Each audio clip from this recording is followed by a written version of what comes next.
conclusion, Uganda's economy has taken off.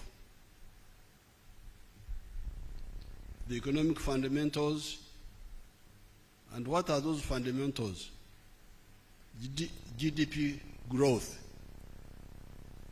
Is the economy growing or not? Price stability. Are the prices stable or not? Currency stability. Is the currency stable or not? Jobs. Are jobs being created or not? Export earnings. Are the export earnings going up or not? And then finally, FDI receipts. The foreign direct investment. Are they coming in or not? I thought that you should note that. Now, going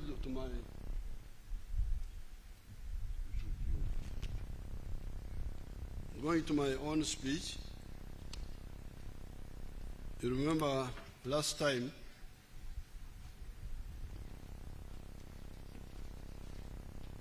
I promised that I would address two issues. During the State of the Nation address, I told you that today, as part of the budget speech, I would address two issues. And these are the East African Federation and corruption. I will do exactly that. However, I will dissect the corruption into two. First of all, corruption for getting money through crooked ways as one type of corruption,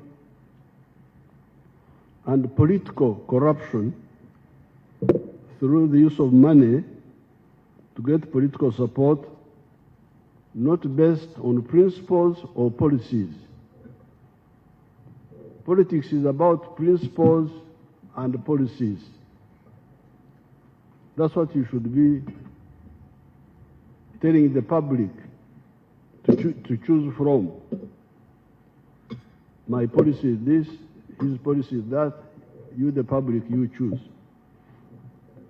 But when you bring in money, you are polluting the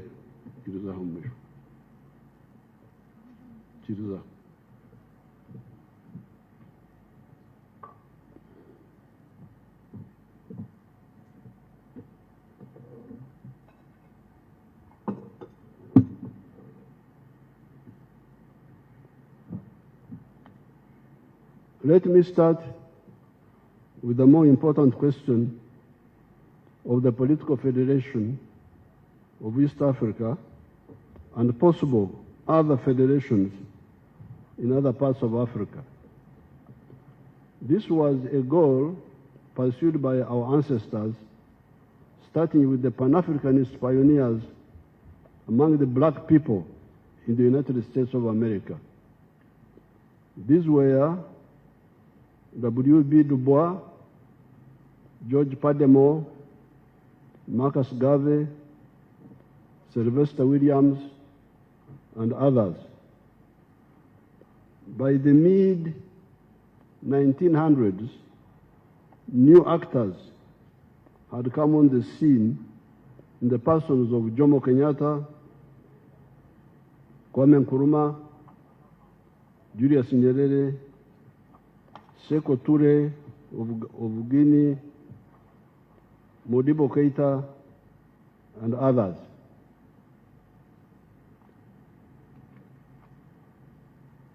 But if you go back, you will find that by 1900, the whole of Africa had shamefully been colonized because our egocentric and incompetent kings had failed to defend us, and instead we are busy fighting fratricide wars among us.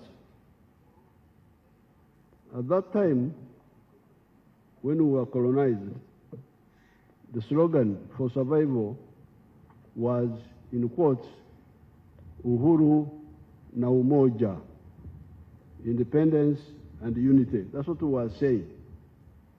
We unite, we fight for freedom, independence, and then after we unite to get strength. That was the slogan.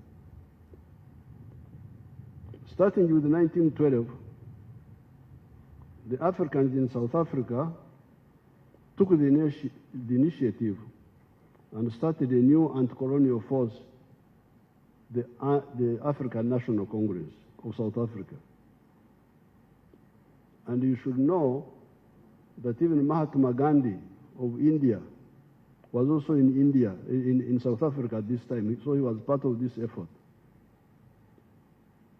This marked the beginning of the new African resistance, led by more informed people. Our resistance was assisted by two factors that came on the scene during that century.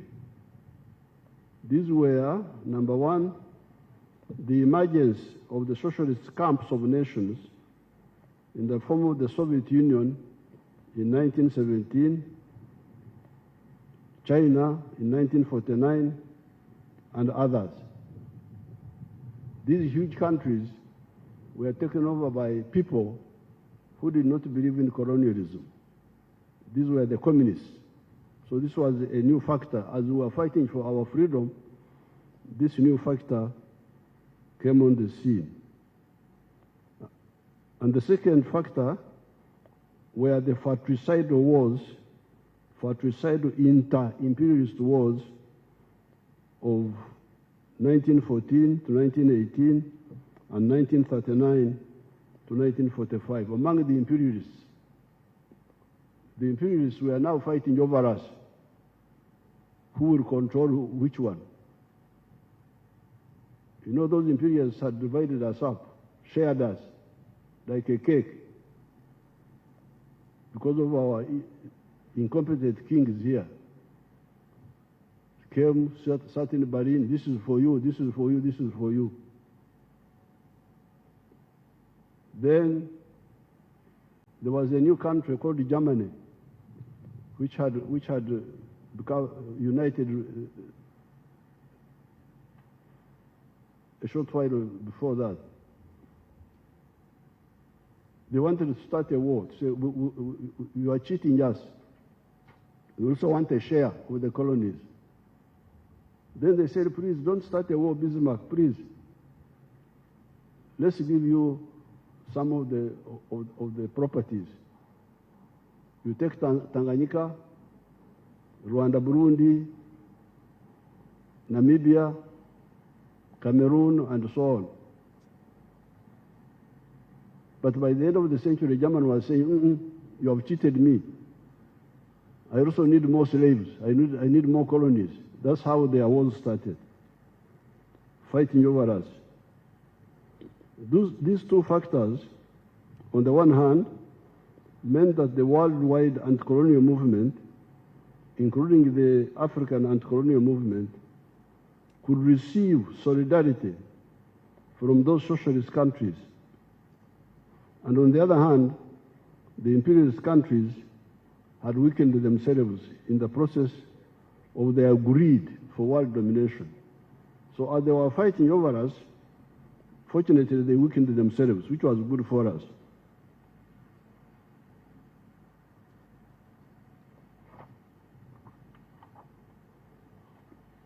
The worldwide anti-colonial movement, on account of these three factors, the three factors are our resistance, number one, number two, the emergence of the socialist countries which were supporting us, and number three, the mutual weakening of the imperialists among themselves.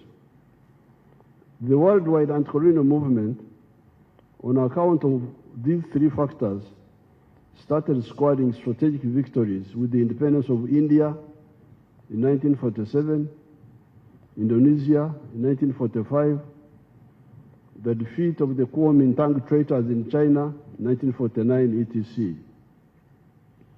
Amazingly, the imperialists tried in many cases to maintain colonial control even after these catastrophes. The French tried to recognize Indochina, Vietnam, Cambodia, and Laos until the Vietnamese defeated them at Dien Bien Phu in 1954. The French were defeated in Algeria. The British faced the Mau Mau armed resistance in Kenya and mass resistance throughout the whole of Africa. Here in Uganda, Ignatius Kangabe Musazi led the mass resistance movement. I don't hear you, the political actors who are always on the radio, I don't hear you talking about I.K. Musazi, talking about nothing most of the time.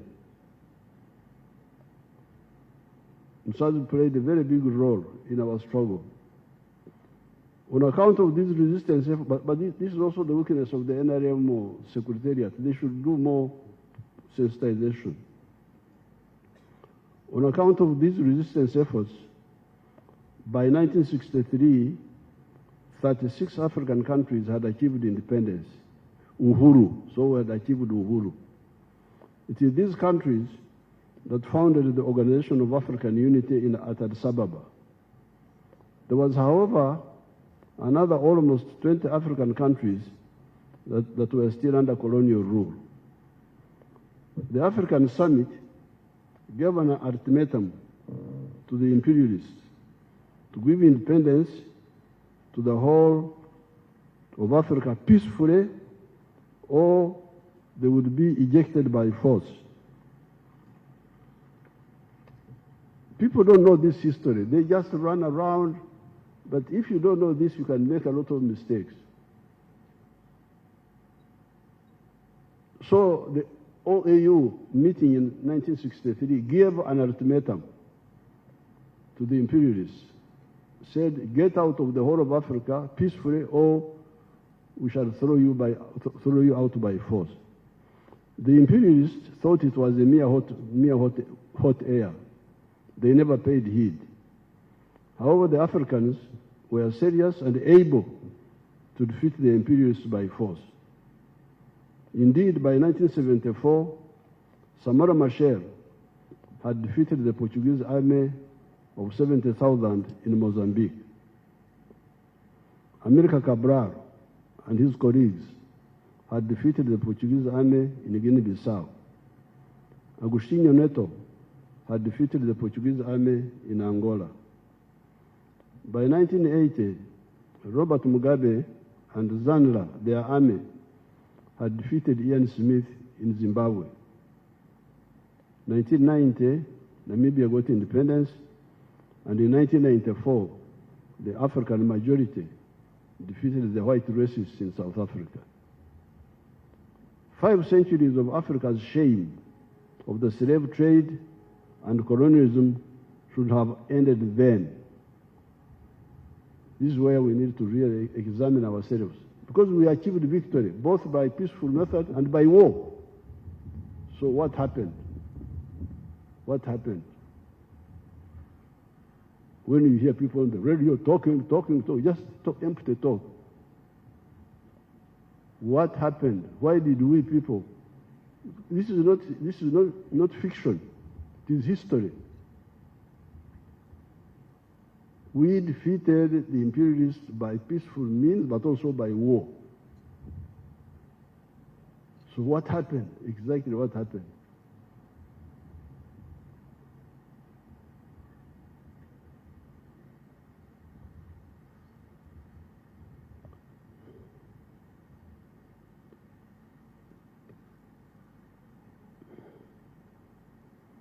Five centuries of Africa's shame of the slave trade and colonialism should have ended then. we had achieved independence, uhuru in the whole of Africa. The question was, where was umoja? Because you remember the slogan was uhuru na umoja. Now by 1994, the whole of Africa had achieved uhuru. So what happened to the umoja?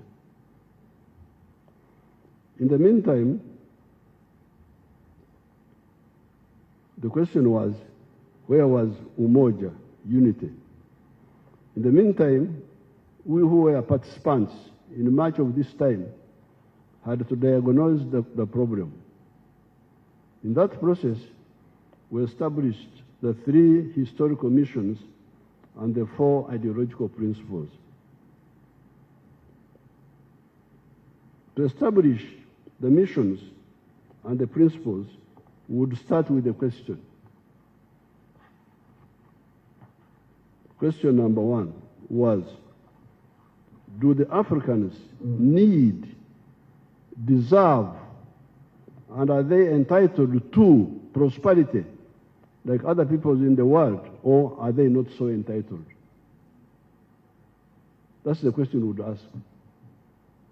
Are the Africans entitled, and do they deserve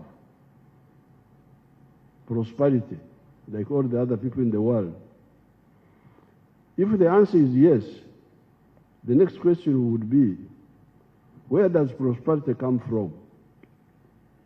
Can prosperity sustainably come from begging? Because you remember the issue of aid. Can you get prosperity through aid? Our answer was no. Prosperity can only come from producing a good or a service, which is what Honorable Kasej is saying, by being a wealth creator, producing a good or a service by an individual, a family, a company, etc., and selling it sustainably with Echibaro. Echibaro is the assessing the profitability. In that way, you will get income and solve your problems. That, however, raises another question. Who will sustainably buy our goods or our services reliably with predictability? Because you can see what's happening in the world. The other time, you people, you said, well, we don't want our children to be homosexuals. Our children, we didn't say other people's children. We don't want our children to be homosexuals. Oh, and some of our friends who had given us market access took us off the AGOA list. Imagine. So, how can you rely on such a person for business? Today, you trade with him. Tomorrow, he stops you because of your internal policy, not even anything affecting him. So, the third question, who will sustainably buy our goods or services reliably and with predictability? When we started the African tribes, including my own, the Banyankore Bahororo, we discovered that intra-tribal trade is either limited or completely absent. Why? It is because these communities sometimes produce similar products. The Banyankore Bahororo, for instance, all have milk, beef, bananas, etc. A does not buy from B and vice versa.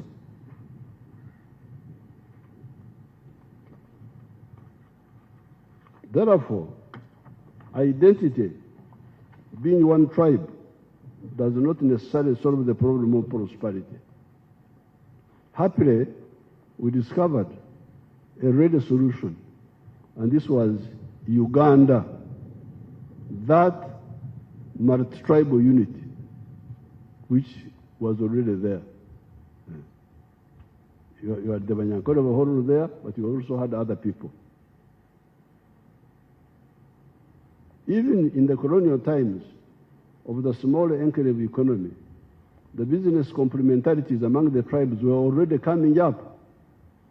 I was able to pay for education on account of 2 categories of actors. Category 1 was Amos Kaguta, my father, who had cattle he had inherited from his ancestors.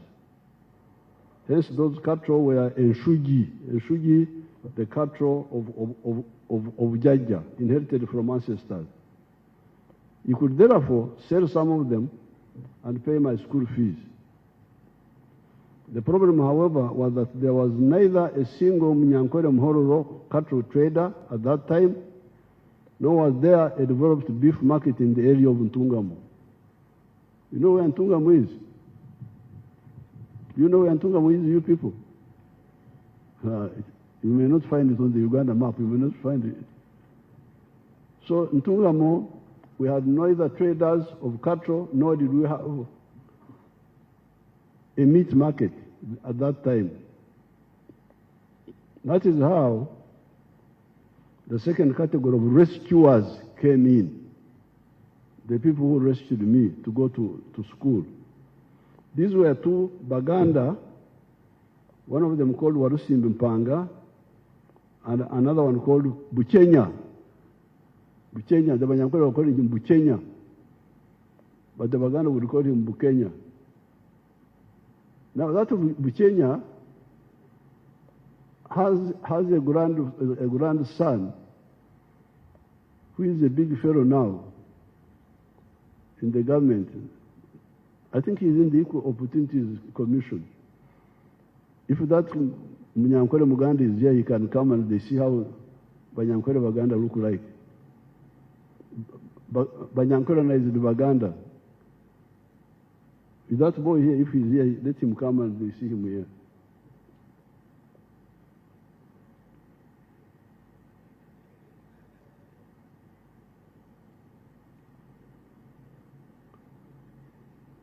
And then there was also a white man, Share. Was a white man, Share. Warusimbi was buying cattle for the Kampala beef market, Buchenya for the Mbarara market, and Share for the Kirembe copper mines workforce. So it was these three people who supported my education. Warusimbi would buy the cows to bring them to Kampala. Buchenya would take them to the small Mbarara market. Share would take the cows to Kirembe market. Even at that time, the complementarity among the tribes was becoming clear. But even in the pre-colonial times, the interzones trade had become clear. Textiles, Emyenda, were coming from the coast in Zanzibar. The glass beads in Kwanzi were from the same source, and so were the guns. Ivory, Emino, however, was coming from the interior of the African continent, and so were the salt, the backcloth, the hose, etc. It is this historical mission of the need for prosperity that led us to discover the first ideological principle of our movement, of the NRM, as the minister was saying: patriotism, love Uganda. Why? It is because you need it for your prosperity as a market, among other advantages. However, learning from the history of other countries and also seeing what is happening in Uganda once it settled down and started recovery, we discovered that the internal market is not enough.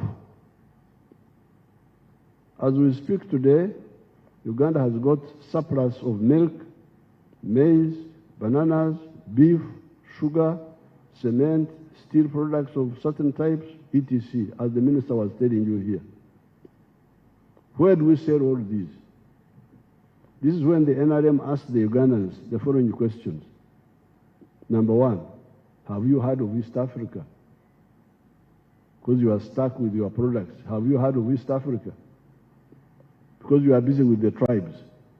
Some people are telling you, we, as Banyankole, we, as Baganda, we, as Acholi, some of those pharaohs are busy telling you about the tribes. Ife nga abasoga bene we as this one, as this one. But why don't we solve the, if those are enough, why do we have a problem of surplus milk, surplus sugar, surplus this? And this is where the NRM said, have you heard of East Africa? Have you heard of Africa? Why don't you check whether they can buy what we produce and also buy what they produce? Indeed, as I speak now, East Africa and Africa are already buying parts of our surpluses. Otherwise, these sectors of the economy would have collapsed by now. That is how the NRM identified the second ideological principle of Pan-Africanism. Pan-Africanism. Love Africa. Why? It is because you need it for our, we need it for our prosperity. This realization of the need for bigger markets was not only clear to the NRM, others before us had realized this. Germany was not one country until 1871. German-speaking people were divided into 39 kingdoms of Prussia, Saxony, Bavaria, etc. However, there was a strong business group in Prussia known as Junkers. It is written Junkers, but they pronounce it Junkers, that saw the importance of a united German market. Working with Bismarck, they pushed the pan-Germanism agenda, the unity of the Germans. France, by 1789, had been a united kingdom for a long time. There were, however, internal taxes between the provinces of France known as Gabelle. Those provinces were fiefdoms of the princes of those areas. The rising French middle class, the bourgeoisie, could not accept this. Indeed, the removal of these internal taxes were part of the grievances of the French Revolution. On these two ideological principles of patriotism and Pan-Africanism, we added socio-economic transformation and democracy. This was all to achieve historical mission number one, prosperity for the African people through market integration. We are glad by 1980, the African leaders had started seeing the importance of market integration as part of the Lagos Plan of Action. When the NRM took power, we worked with the Wazee, Museveni, Mzee Mkapa, and Mzee Moi to revive the East African community that was relaunched on the 30th of November, 1999. The East African community has now expanded to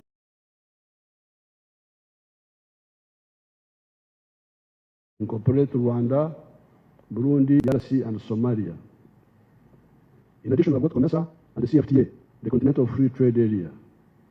We need to remove all the trade barriers and develop infrastructure to facilitate this trade. However, we also need to ensure that countries that are beginning to come up are assisted. We don't want a common market where some countries benefit, others lose. No, it's very dangerous.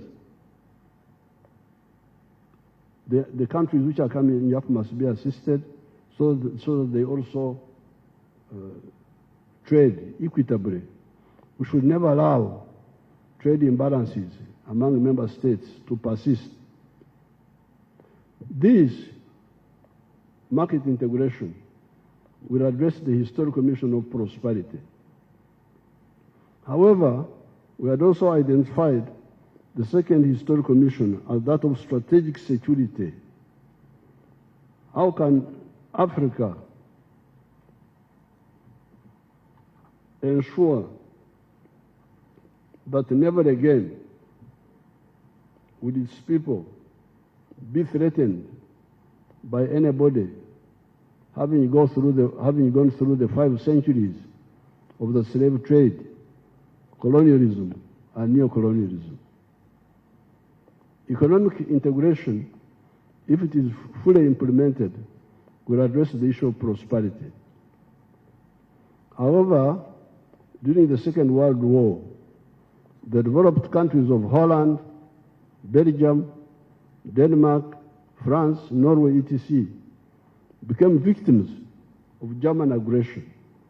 They are being developed notwithstanding. It was the Soviet Union and later the USA and UK that defeated the hegemonic Hitler. Even we, the Africans, 500,000 of Africans, took part in that war, as did 2.5 million Indians who took part in that war to save those countries, France and Holland and all that. The highly developed Israel, in terms of technology, would find it difficult to survive in that zone without the cover of the United States of America. Some actors in the world talk of achieving superiority in the 4 dimensions: land forces, air forces, at sea, the navy, and in space. Where does this leave Africa? Are we going to exist or not exist with the permission of others? Are we only to thrive with the permission of others? Coming to multidimensional strategic security, only 4 countries have been to the moon. These are USA, Russia, China, and India recently. Can Uganda manage a serious space program even when it becomes the first world country? As we tried to answer that question, there was already an answer given by our elders before independence. This was Uhuru na Umoja, freedom and unity. The present weaknesses in Africa are partly due to the mistake of arrivism, where the leaders prefer to remain big fishes in small ponds. It was only Mwalimu Nyerere of Tanganyika and Mzee Karume of Zanzibar that consummated the economic and political integration of the 2 countries to create Tanzania that has been a great success. Recently, the Union of Tanzania celebrated 60 years. We congratulate our brothers and sisters of Tanzania. Mbakwere kumungaro. Economic and political integration where possible are the correct answer to the question of prosperity and strategic security. It handles the 2 missions. In 1963, we were about to achieve the political federation of East Africa. There is a picture which I will give some of the, you can see it there. That picture. I have that picture. I will give it to a few people after my speech. But that was 1963, Uganda, August. They were saying federation this year, Federation of East Africa this year. That's what they were saying. Thank you.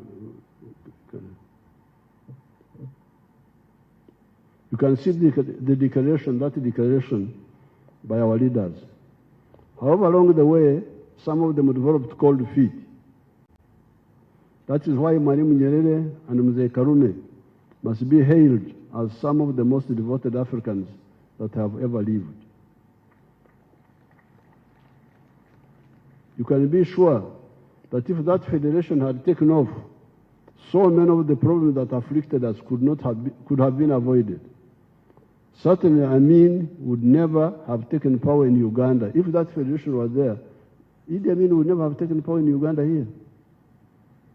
Maybe the problems of Rwanda and Burundi could have been handled differently. The problems of South Sudan and Somalia could possibly have been handled differently, as would have been the problems of Congo. Why do I say this? Uganda, Kenya, and Tanzania, under one political authority, would have been so strong that their voice in these matters would have been decisive.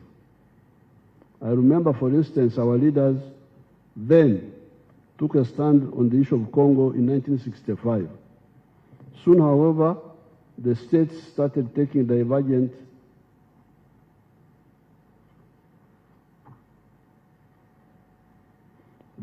positions, which would not have been the case if they were under one political authority.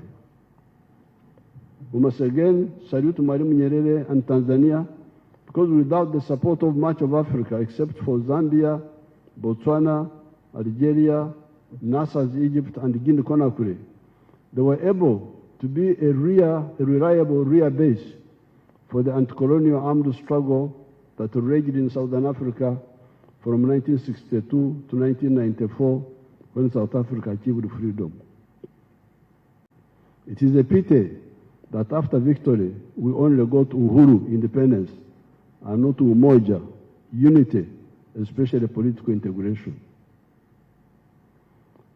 The third historical mission we identified was the Undugu, brotherhood of the 1.5 billion African people. These people belong to only 4 linguistic groups: the Niger-Congo, the Bantus and the Kwa, the Nilo-Saharan, the Nilotics, the Cushitic and the Sudanic, the Afro-Asiatic, Arabic, Amharic and Tigrinya, and the Khoisan, the group in South Africa. Recently, I had a delegation from Congo, but we did not have a French translator. However, there was a Runyoro-Rutoro speaker from Ituri province in Congo, Tebasima Atenyi. I therefore spoke in Runyoro, and he translated to the rest in French. This was just like 2 weeks ago when I had a group from Congo. I was speaking in Runyoro, and he was translating to those people in French. Apart from similar interacistine, Bantu, and Nilotic dialects, we have the good luck of Swahili, which is a neutral, non-tribal dialect developed by our ancestors when they met at the East African coast to conduct business. Therefore, the third historical mission is a question, in quotes: why can't the responsible political actors use the Undugu, the brotherhood, similarities or linkages of these people to create units that support the other 2 historical missions of prosperity and strategic security? You don't hear anybody talking, this is political class, talking about, I don't know what they talk about on TV. I normally once in a while watch, talking nothing. Da, da, da, da, da, da. How can you have a political class lost? Because when we were young, we were very much involved. Whatever happened in the whole of Africa, we were involved. In 1968, I went to Mozambique, to the liberated zone with some other students. I was not a Mozambican.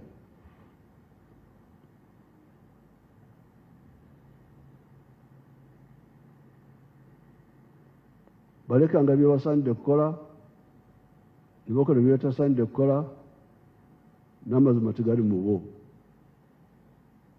Ani anaavunula ekyo bannange? They left undone what they ought to have done. they left undone they left undone what they ought to have done. They did what they ought not to have done, and there is no truth in them. That's what it says in English.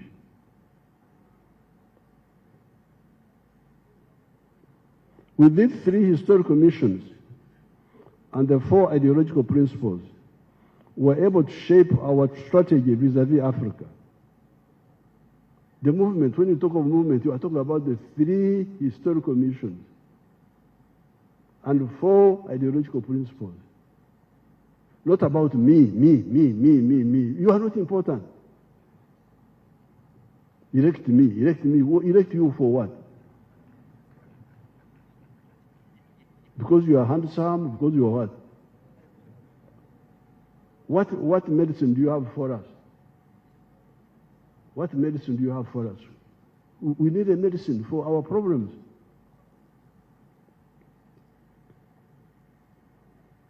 Within 3 historical missions and the 4 ideological principles, we were able to shape our strategy vis-à-vis Africa. Whatever we did was guided by this.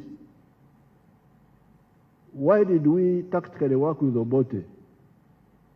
But when Amin came, we decided to fight him. Because we saw Obote, we were trying to see how we can move him, beg him, see how to move him to our program. But Amin was off the point. So we said, Kwenda, wait, talk. You cannot interfere with our destiny. We have a journey. We are on a journey. You stood in front of us to Nakutoa.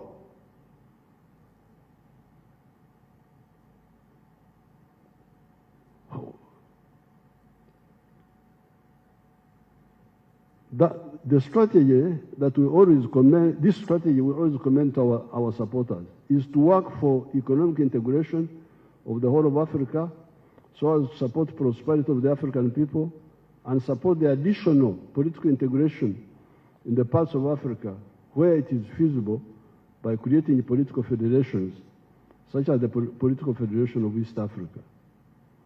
Mwalimu Nyerere and ourselves diverged a bit from Mzee Nkrumah and Muammar Gaddafi, who are talking of a continental government of the whole of Africa. We do not think that such a target of a continental government of the whole of Africa was either feasible or even desirable, because the whole of Africa does not possess enough similarities and linkages to be cohesive, a necessary prerequisite for political integration. East Africa is, and with the use of Swahili, can be very cohesive. The whole of Africa should be one common market. Apart from the Niger-Congo linguistic group that has got a lot of similarities, there are also linkages with, for instance, the Nilo-Saharan groups of languages. This is how, amazingly, I discovered that the Somali word for cow is Saa. It is the very word that most of the Bantu dialects in the Great Lakes use to describe the cow dung, not any other dung. So what the Somalis call a cow is what we call cow dung here. But you can see the linkage. There are a lot of linkages with the Nilotic dialects that we do not have to go into here.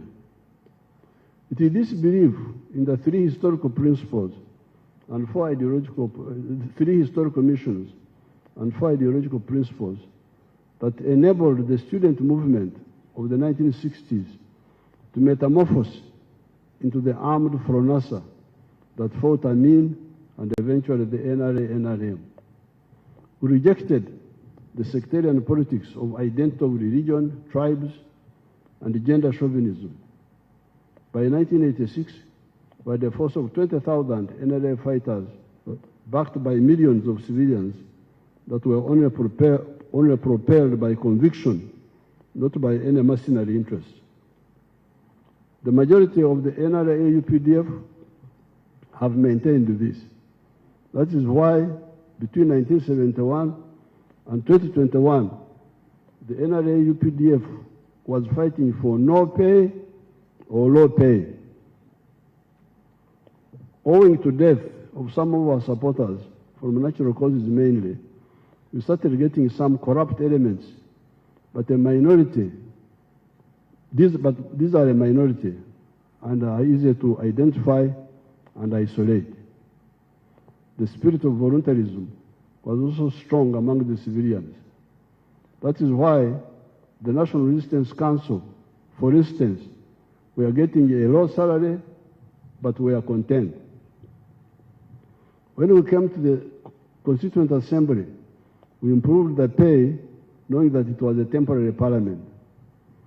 However, subsequent parliaments made two mistakes. One was to increase their salary and allowances, thereby departing from the spirit of sacrifice that had been the hallmark of the NRA, UPDF, NRM.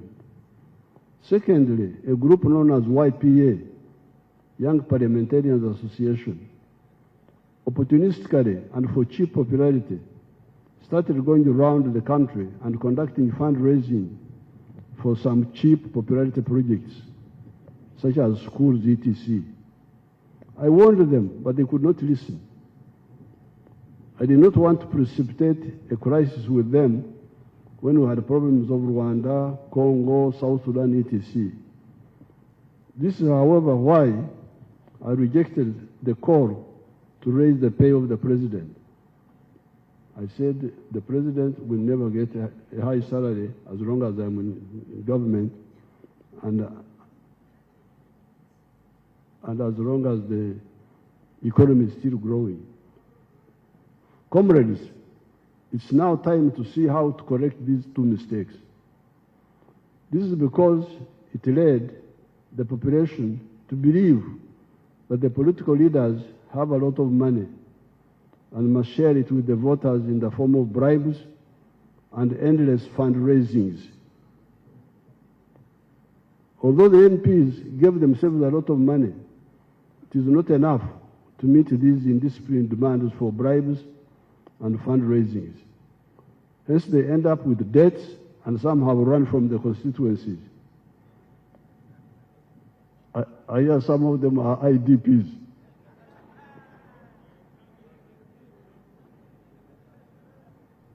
Internally displaced persons.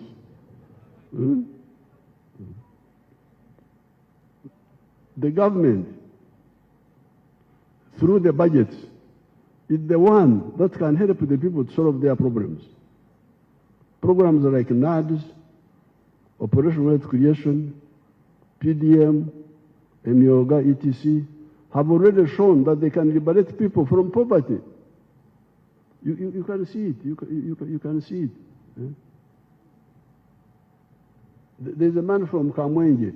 If you can show me that Kamwenge man, you people, my group, the man in Kamwenge, the man of coffee.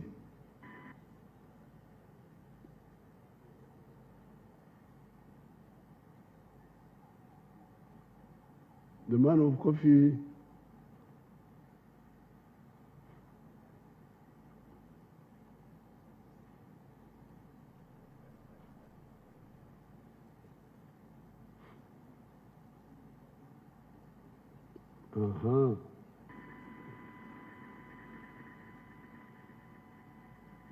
Is that the one? That's another one.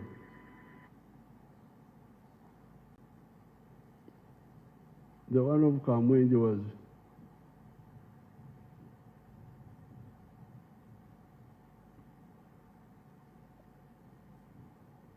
what has happened? Sabotage?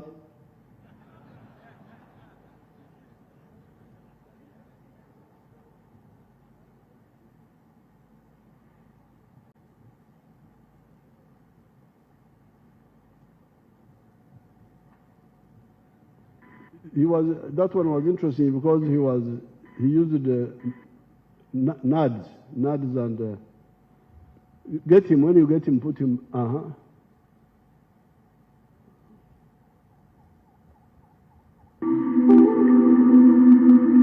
amazina ni yakole na Julius retired teacher.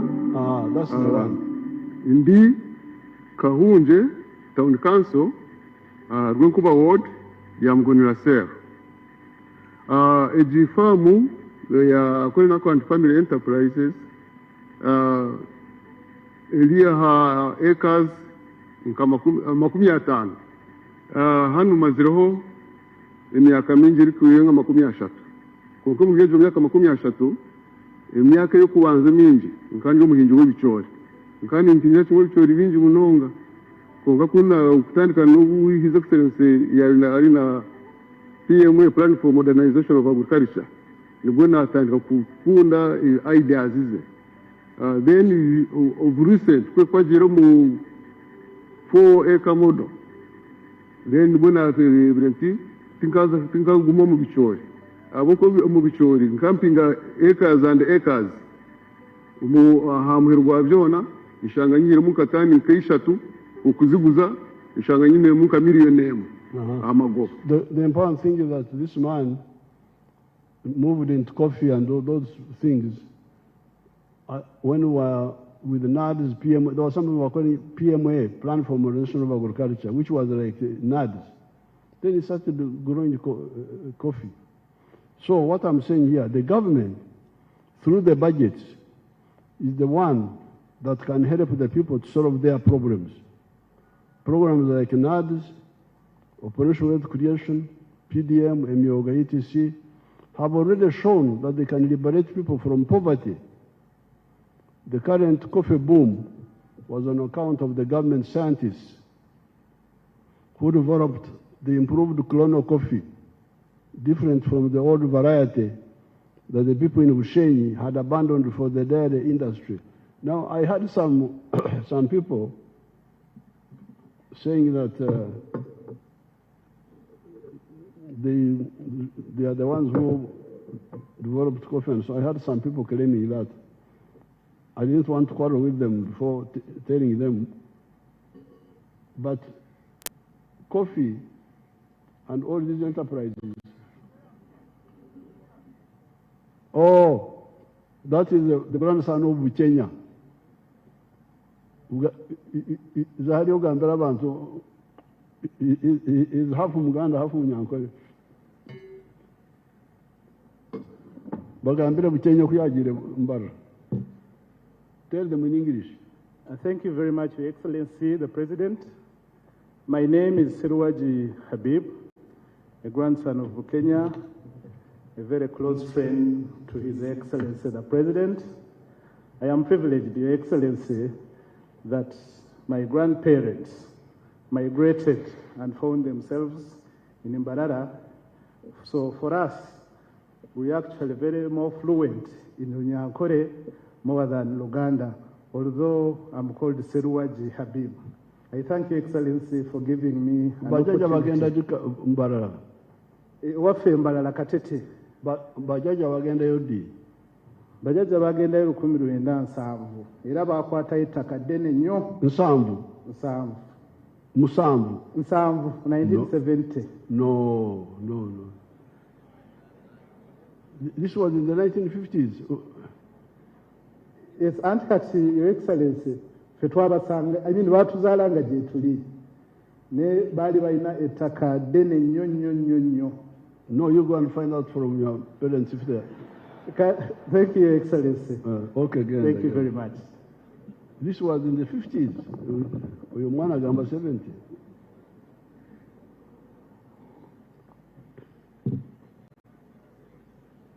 So some people are saying that claiming the coffee, this one, you remember there was a group called, the one we abolished, what was it called? The one we rationalized.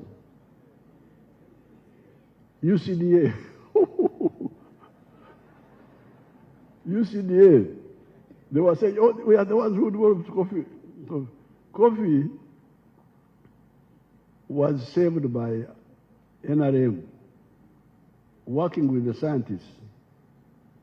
When we developed improved the clonal coffee, which was yielding much more than the other coffee of the 1960s. 50s. To prove that, we had very, very important coffee growers in Bushenyi, people like Mukaira, like Chikuri, like others who were growing, Kekuruto, they were growing coffee. But because the coffee price collapsed in the 60s, I think, they abandoned and went to cows. Up to now, they are big dairy farmers. They had abandoned coffee. We are the ones who rescued the coffee. So it is the government. The current coffee boom was on account of the government scientists who developed the improved colonial coffee, different from the old variety that people in Bushenyi had abandoned for the dairy industry. The dairy industry in the cattle corridor, you can see it for yourself, what it is doing there. If you can show us people like Kavera, the one of Gomba. Can you show us Kavera of Gomba?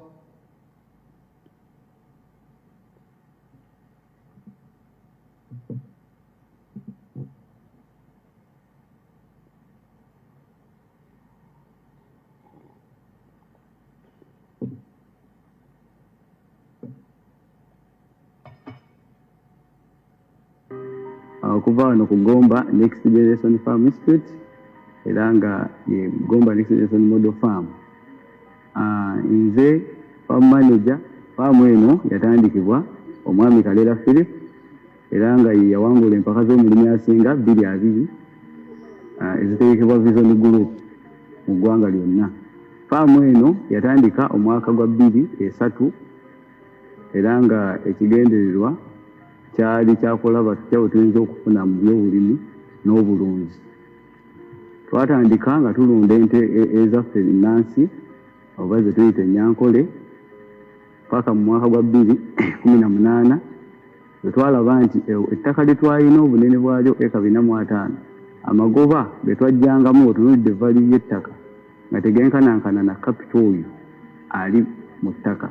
Twalaba nti bizinesi tekola ne tukyusa ne tudda mu okulima okw'ekibalo mu 2019 ne tutandika olunda ente ez'amata ez'omubiyumba, enkoko, kulima amatooke, emmwanyi, kulunda embizzi n'okuteekawo ettendekero lisomesa abasawo b'ebisolo n'abalimisa.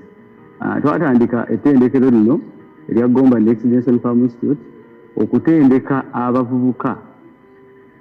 Twakizuula nti abavubuka bangi baagala nnyo okwenyigira mu byobulimi n'obulunzi naye nga babulamu obukugu obuli practical twandiyise hand zone.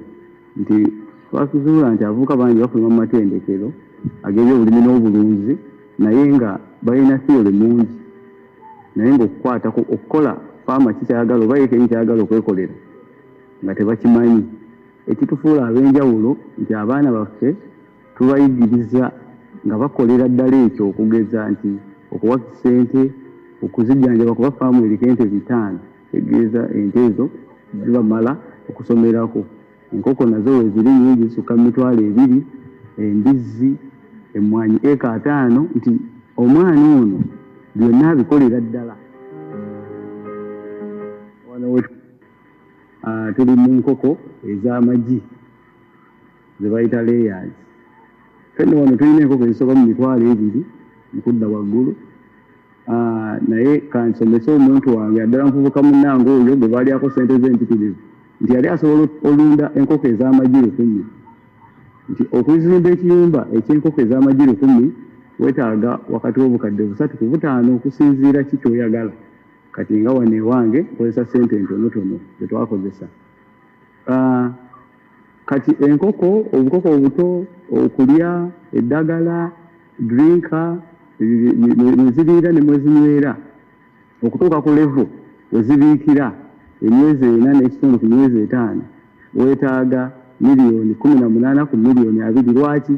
Nti olumu emmere ebeerako ng'eguddemukko olumu ng'eyambuseemukko sobola mbala nti miliyoni 18 ku 2.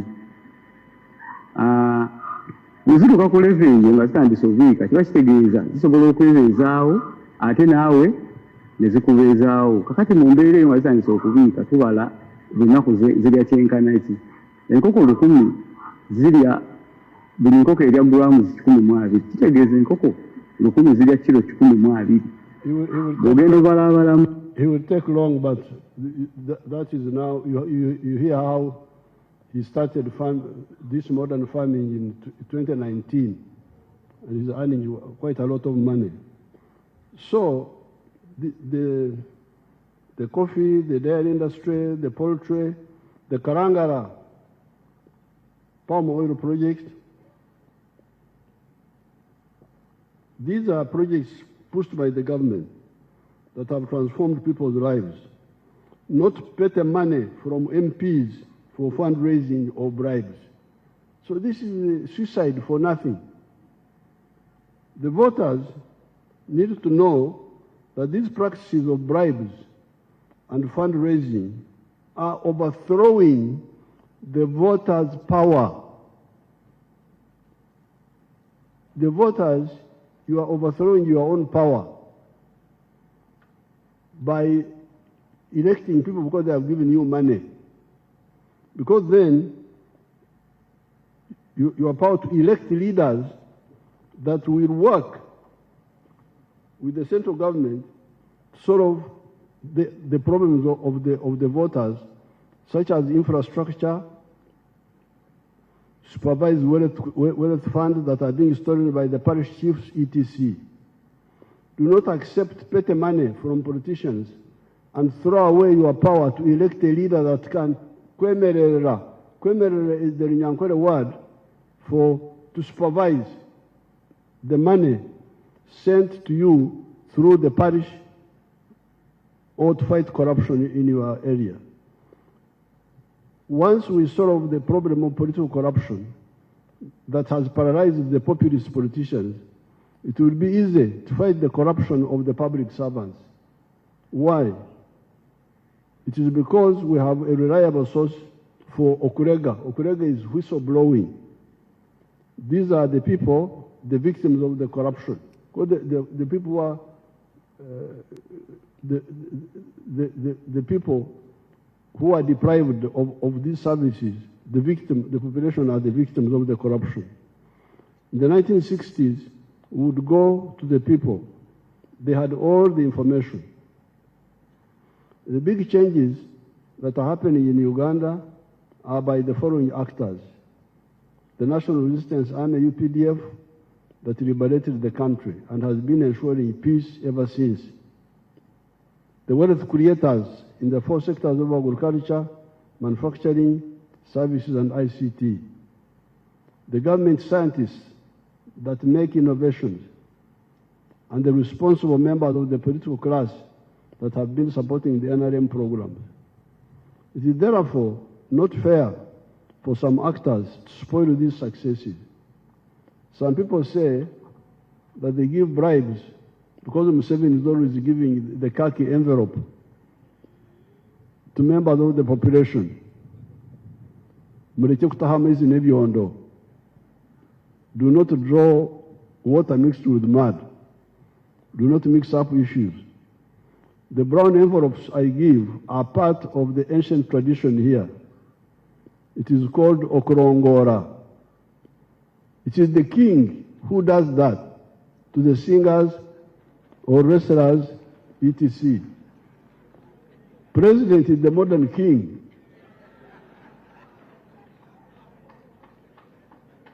You are not kings. You are not kings. I have a budget for that. I do not sell my cows to get money kurongora singers. Murekerao umwenkana onkano. This is the Uganda word. It summarizes the whole thing. Murekerao umwenkana onkano. Stop trying to be like the one who is bigger than you. You tell those people that Museveni gives the envelope because he has got a budget. He's president. I'm not president. Why do you want? Fundraising was and is premature. The head of the fundraising is Oksonda. Fundraising our word is oksonda, whereby you make small equal contributions, but by many contributors. In the 1950s, Mzee Kaguta sometimes would participate in oksondera to contribute for enjoga. Enjoga, a pot full of ruagwa, of banana alcohol. At that time, enjoga, a pot full was 5 shillings. 5 people would contribute 1 shilling each. That's the kusonda, that is the fundraising. You contribute equal, small amounts that you can afford. But with what's happening now, with the rampant fundraising, the MP carries the whole burden. The MP carries the whole burden. It is really extortion, but it was instigated by the MPs who created the impression that they had the type of money when they did not have. Even the church leaders and other elders should ask those young mistake makers the following question. Naye mwana wange, esente zino zonna ozijjawa? That's what I would ask my people if I saw young people throwing around money. That is what a responsible parent should ask Omwana, son or daughter, or a muzukuru, grandchild, if he or she sees him or her throwing around money. The translation of that question is, my child, from where are you getting all this money that you are throwing around? The responsible parents should not accept stolen gifts from their children or mawanja from their children. So I thought this is what I wanted to comment on the issue of the political corruption and the other corruption. Now,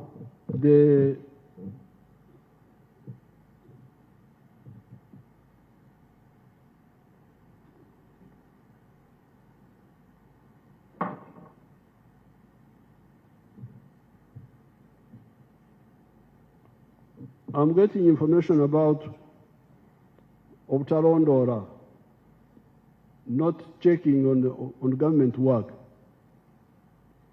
I keep hearing, for instance, of bad feeder roads, that feeder roads in some of the areas are not good. Yesterday I was in Kakumiro. The feeder road I rode on was good, it looked good. When I was going to Kagadi, it was a short one, but it was good. The other time I was in Obongi, and the feeder roads there were very good, which we rode on. The other time I was in the Bugwere area, Budaka, Parisa, from the cassava factory. I think we were going to Kamonkori. The feeder roads looked good, but when I drove from Busunju to Mitiana, the road was very bad, the Maram road there. And also the other road to the Tamak road, but that one they are working on it, the Tamak road. So, and when we were in Bunyangabu, this issue came up. The question is, what are the districts doing with the 1.3 billion shillings you are sending to them? What is happening? I'm now going to send my spies quietly to check on some of these roads. And once I find the road is not worked on, and yet the government people are there, the cow is there, it's quiet, the diesel is there, the diesels are there, I will go for them. they will have to answer. If the 1.3 billion is not enough, tell us, because the feeder roads are very crucial. If you say it's not enough. Now, I found that in the case of Bunyangabu, they were mixing up issues. The 1.3 billion is to maintain the roads which are already done, which are already made. But they were saying, oh, they want to make bridges across swamps. No, you can't do that with the 1.3 billion. That's new money. That's a new project. Maintain the present roads the way they are, so that you have the maram there, you have the gravel, they are compacted, drainage. This is a must. I will check, and if I find there will be casualties on the local government people there, even the RDC. Why should this be the case when all these people are there? But now for the voters, that's why you need to vote people who care, not the ones you give money to, the ones who have given you money. Now on the issue of the implementation, we'll have to, so much money has been already availed for so many roads. I have a whole list here. Masaka Mutukura, the money is there. The money for Rusari, Lakasambia, Nkonge, Rumegere. Roads like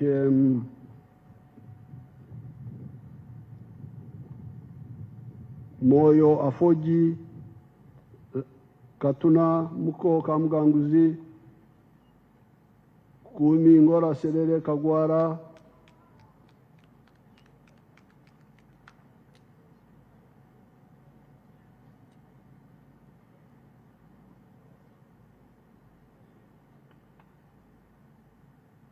Kampala, Maraba, Mitagage,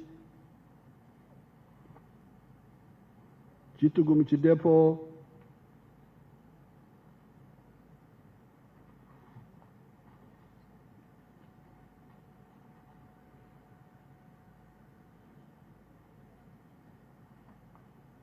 Greater Kampala Metropolitan Roads,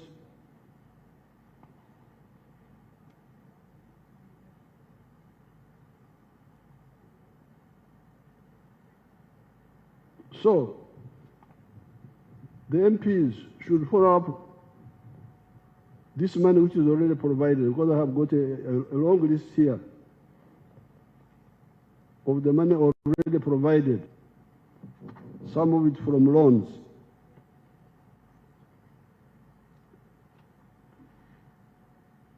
Even for education, for health, all this money is here.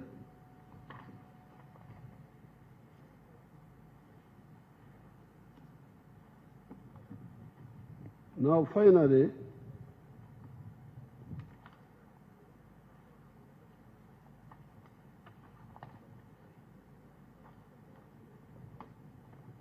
you get misinformation.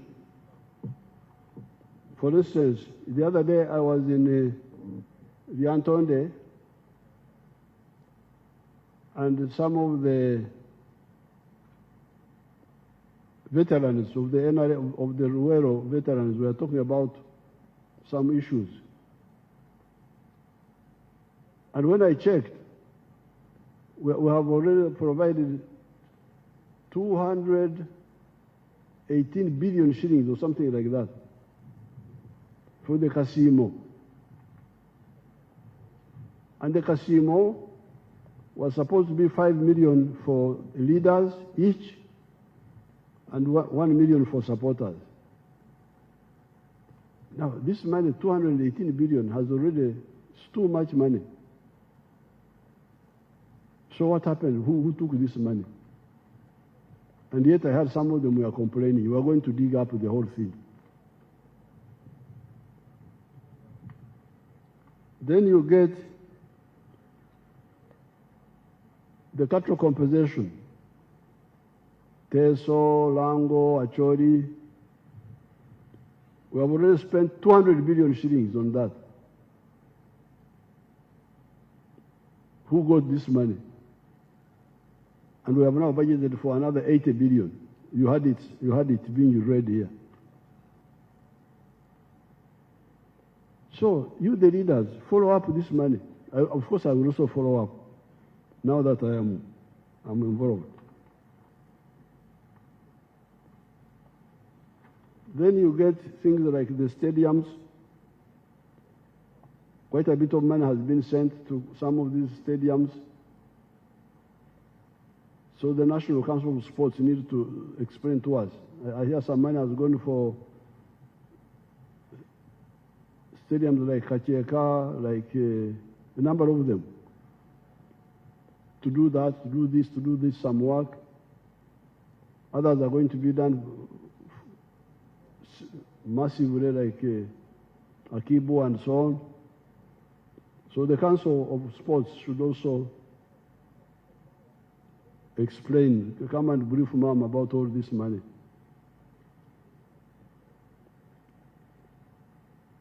Now, finally, I saw some issue about the digital number plates of vehicles, about fines, that people are being fined for, I don't know for what. But the issue about the number plates is not fines. It is anti-crime. I want my people to put on the TV a picture I saw in today's paper. Put that picture, if you have it.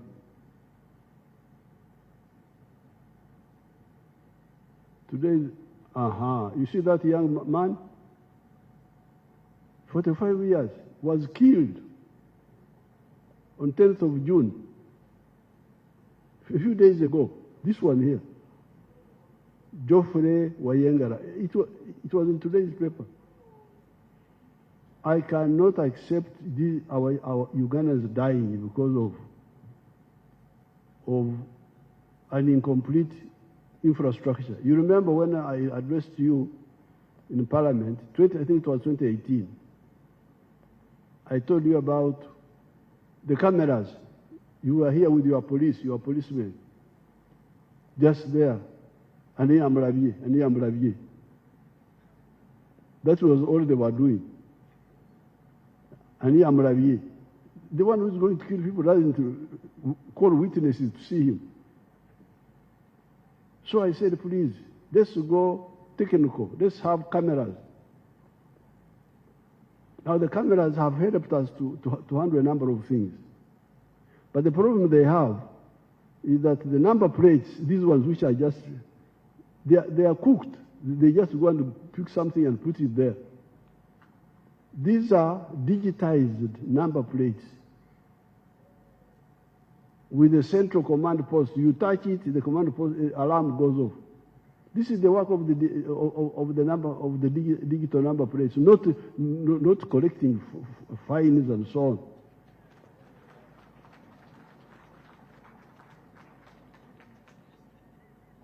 I think the confusion about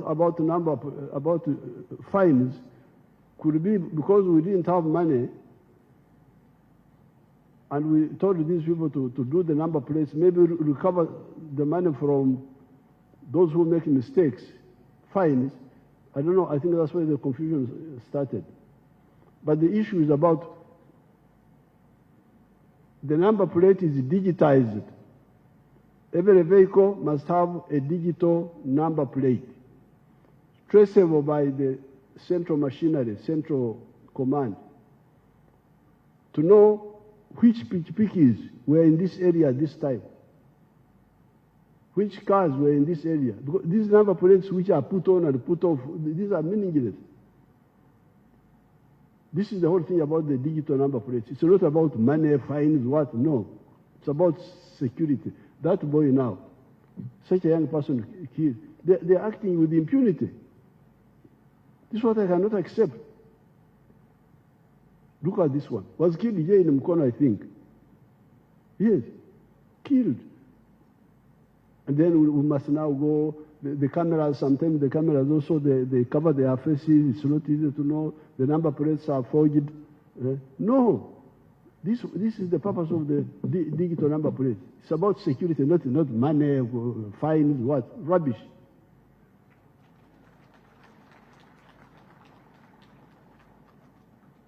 Apoyo Matek, Rubangatiye.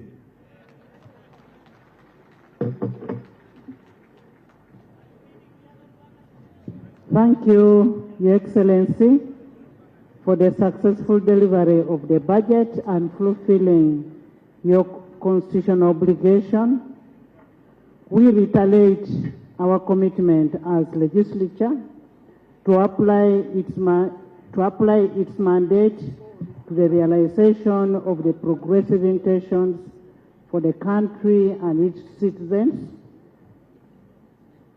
Honorable members and all the invited guests, you have been invited for a cocktail. I didn't know I had a standing ovation, so I must bow.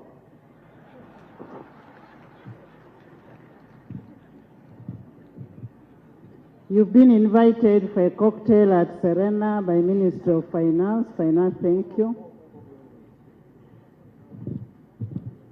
Now, on the issue of the Federation, I brought that picture there. I want to give one to the Speaker.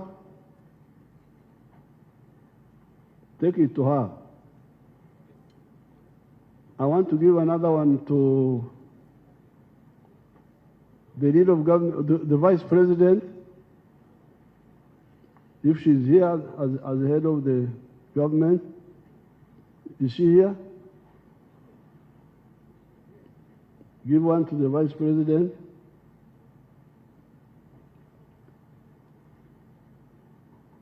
Give another one to the Chief Whip of the NRM.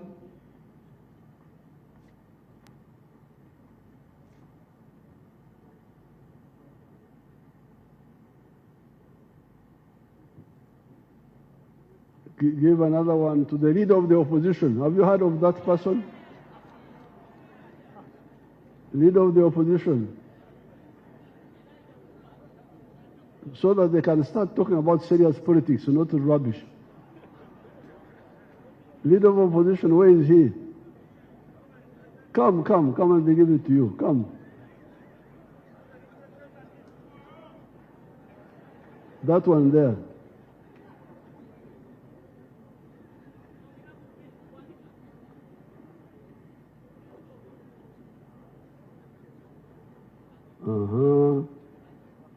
Then who is the other one? Oh, the Dean of the Diplomatic Corps.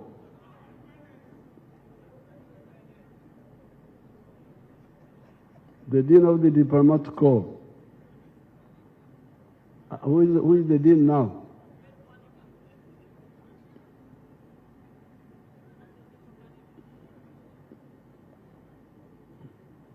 The Dean there, is there. Okay, thank you so much. Thank you. Apoyo Matek. Adjournment. Once again, I want to thank you, Your Excellency. We also want to thank Mama, all the dignitaries, and all the invited guests for gracing this function. May the good Lord bless all of you.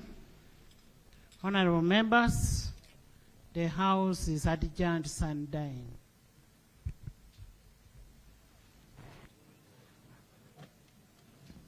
The anthems.